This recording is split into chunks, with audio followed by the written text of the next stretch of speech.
जैनापूर तालुका शिरोळ येथील ग्रामपंचायतीच्या सरपंचासह तिच्या मुलावर लाच मागितल्याप्रकरणी गुन्हा दाखल करण्यात आला आहे.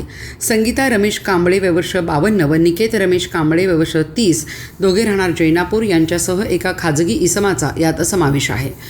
याबाबत मिळालेल्या माहितीनुसार जैनापूर येथील एका इसमाने पत्नीच्या नावाने ग्रीन नेट अंतर्गत शेडनेट व्यवसाय सुरू करण्यासाठी ग्रामपंचायतीकडे परवानगीसाठी अर्ज केला होता.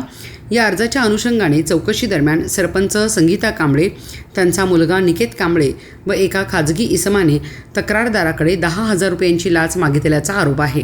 नंतर तडजोडी अंती ही रक्कम 9,000वर आणल्याचेही तक्रारीत नमूद करण्यात आले होते. तक्रारदाराने याबाबत लेखी तक्रार लाचलुचपत प्रतिबंधक विभाग कोल्हापूर यांच्याकडे दिली होती. त्या अनुषंगाने करण्यात आलेल्या पडताळणीत संबंधिताकडून लाचेची मागणी झाल्याचे निष्पन्न झाले. यानंतर सोमवार दिनांक 27 रोजी सकाळी 10 वाजण्याच्या सुमारास लाचलुचपत प्रतिबंधक विभागाने कारवाई करत संगीता कांबळे, निकेत कांबळे व संबंधित खाजगी इसमाला ताब्यात घेतले. या प्रकरणी जयसिंगपूर पोलीस ठाण्यात गुन्हा दाखल करण्यात आला असून पुढील तपास सुरू आहे.